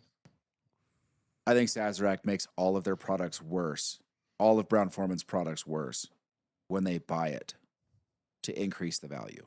Got it. Okay. Okay. Yeah. No, I'm for the merger then too. Merger sounds like the better bet. Keep the Old Forester good. Don't ruin Old Forester. Well, and the Jack LEs at this point are as good as anybody's. Yeah, and the 10, the 12, the 14, the distillery only releases, the Jack Experimental series, like the Coy Hill releases, the Tanyard Hill releases, like they're as good as anybody's LEs right now. Yeah, and buying them out and just to take the name is just killing the golden goose. Yeah. Yeah. I think Birthday Bourbon is the only LE. Well, and President's Choice has fallen off a little bit. I don't know if it's fallen off so much as the price has skyrocketed so much that people are tired of it. Birthday Bourbon, like maybe the best nose in the whiskey game, and the palate never lives up. Yeah, it's good. It's very good. You've tried it. Yeah. But it's not as good as you think it would, as it should be when you nose it. Gotcha. Oh, that's sad. And then King of Kentucky is King of Kentucky. It is literally like it's King of Kentucky, Pappy, and Michter's Celebration. Like they live at the top of the pyramid for limited releases. Like the King of Kentucky single barrels every year, they're so hard to get. I've never even heard of that. I haven't heard of the King of Kentucky either. I mean, you've been in this business forever, and we haven't even touched it. Last year, Northern California got 2 bottles. Oh shit, that's it. Ooh. What did we get here? In Tahoe? None. What about like in the state? None. Vegas? Actually, I do think one made it up here out of the Rayleigh's distribution center. So it was an accident. Got it. Yeah. And it definitely stayed with the liquor manager. Oh, 100%. That For sure. That fell off the truck. But Vegas got it probably for sure. Yes. Okay. So where would you recommend somebody go down in Vegas to go pick up bottles? Mission liquor, or not Mission. It's on the back. Liquor lineup. Yeah, let's say it's on the back. Yep, my buddy's going down to Vegas this week. So Liquor lineup. There's 3 of them. You can check their inventory online. They do phenomenal picks. They've got a huge inventory. What are you laughing at? He did the fucking, where's my phone? Where's my phone? There it is. You know, it took me an hour and 40 minutes to realize this, and I don't know if you have no footage that has audio. Why not? 'Cause you guys didn't plug it in. I left the cable there. Yeah, and we then- did. Wow. Well, that's. So now who's laughing? We are, but in Shit. silence. I'll just put subtitles on. It's fine. Whatever. Yeah, because I had it draping over it, and I looked over. I'm like, "What's that cable leading to the Well, back?" mine has audio. Yours does. His doesn't. He never puts out his shorts anyway. That's just because I tried to get him to do one out of every episode. and He every won't do it. time I look, I just go, I don't know if that's funny enough. It just. I mean, you put couple. up some dogs of mine, and you don't care. Well, yeah, but that's because you approved it, so I figured you thought it was good enough to be out there. I'm just cutting out I whatever. was like, you know, You do need to vet it. You can't just put it up. You got to watch it first. I do watch it, but I'm like, Okay. you know what? I think it's kind of funny, and then other people don't, and I'm like, well, then they're just wrong. I have audio. I'm good. I mean, you could just do it, but yeah, It's fine. just cut one out, send it to me and Lane, and we'll tell you. It's fair. I need some betting. I told him, he agreed, and he hasn't done it. I mean, we're 3 weeks in. I told him I wanted to do one short of his. Yeah, From yeah, I every wasn't here episode. for that, even though I was. I know, and I've been trying, but I'm like, that's not funny. And then I cut one, and I'm like, oh, that's too long. I can't use that. I do have some where Although next month they are increasing the length number of shorts, so so what? I think it's going to like 4 minutes. Because isn't it only a minute right now? It's like 2 minutes. 2-ish. I didn't know. I thought it was Minute shorter. and than 30. I thought I've it been was cut. 90. I've been keeping him to like 30 seconds. Oh no, you can do It's it. 90 seconds. Yeah, 90 seconds, but I think it's going to like 2 or 3 minutes. Okay. Because I'm supposed to be getting some information from him so I could cut some shorts out of here. Out of Oh, our yeah, life. yeah. It's coming out. It's of the, hard. You're gonna want to bring in your own camera and run a splitter and Yeah. do like just set it vertically. I could do it on me pretty easy. It's harder to cut it down than you think. I've done it a couple of times on the other one, It's just so much Yeah. easier when you have one that's vertically formatted. for sure. Hey, Christian likes a couple of the shorts I put out, so I've been doing something right. Yeah, but I'm appealing to the fans. what It was wasn't Texas only. It's just that we don't get it here. It was the 13th colony cast strength. But don't worry about it. Honestly, I could have ordered it and I just didn't. I didn't want to put out the price. Fair. It's just east, like it's mostly in the south. We just don't get any out here at all. But we do appreciate you going halvesies on this Eagle Rare 30. So, Dude. this is very nice of you to front that bill. Oh my God. Are you tell him about the Eagle Rare 30? Yeah, this is your. I'm sure he knows about it, right? Probably Christian, not. you know about the Eagle Rare 30 because you said you'd go halvesies, so you know about it. What's the info on the Eagle Rare 30 for so those not in the know? I believe the SRP on it is So wait, 12. don't hang on. Describe it first. It comes in a hand glass blown carafe decanter, custom made for the Eagle Rare 30 collection, and it comes in a nice collector's edition box. What's the proof on it? For I think it's like 100. Eagle Rare is usually low proof. Yeah, I think it's 100 proof. I was hoping for 130. For the very reasonable price of $12,500 MSRP. So But conveniently, like I said, Christian said he'd go halvesies with us. So realistically, we only have to crowdfund a little bit to get it. So we'll be fine. We're going to do a bake sale. What are you baking? We haven't gotten that far yet. We just agreed to the bake sale thing. Lane's dad's going to do some cookies for us. We get some snickerdoodles in there. Some snickerdoodles. Oh, for sure. Yeah, it's fine. Don't worry about it. We get them COVID cookies in there too. We can do that. Kevin's famous COVID cookies. Listen, we're just going to ask Schmody how it was and leave it at that. Well, he's our guinea pig. He's going to try it first. He's going to tell us it's amazing. Yeah. I already know what his answer is going to be. The more expensive it is, the better it was. I knew it just came out, but well, no, we don't know anybody who's tasted it yet. But come on, It's not out yet. Rare. I don't believe. We will know somebody here soon. Eventually, Lane knows some people. I'm sure you know someone who could taste it. Yeah, some of I your old, might. Yeah, some old people used to. That's fine. Oh, you know what we are going to have on the podcast next week? More What? shag. Stag. No. We're going to have a Japanese Blanton's. Really? That Yep. should be interesting. The bottle is actually going to be loaned to me for the night. Ooh. Wow. Who'd you sucker that from? One of my bartenders was sent a Japanese red. Wow. Ooh. How do you manage that? Who's he know? His family was in Japan. Oh, hell yeah. Has he tried it already? He opened it tonight, I think. Damn it. He sent me a photo. Okay. But so he had one of these before that was literally it was stolen out of shipping, and he goes, "If someone magically comes in and steals that from the shop while you have it, I'm like, no one's taking it. I promise." No, but you do have a regular Blanton's at home. Yeah, Christian, it's the red label.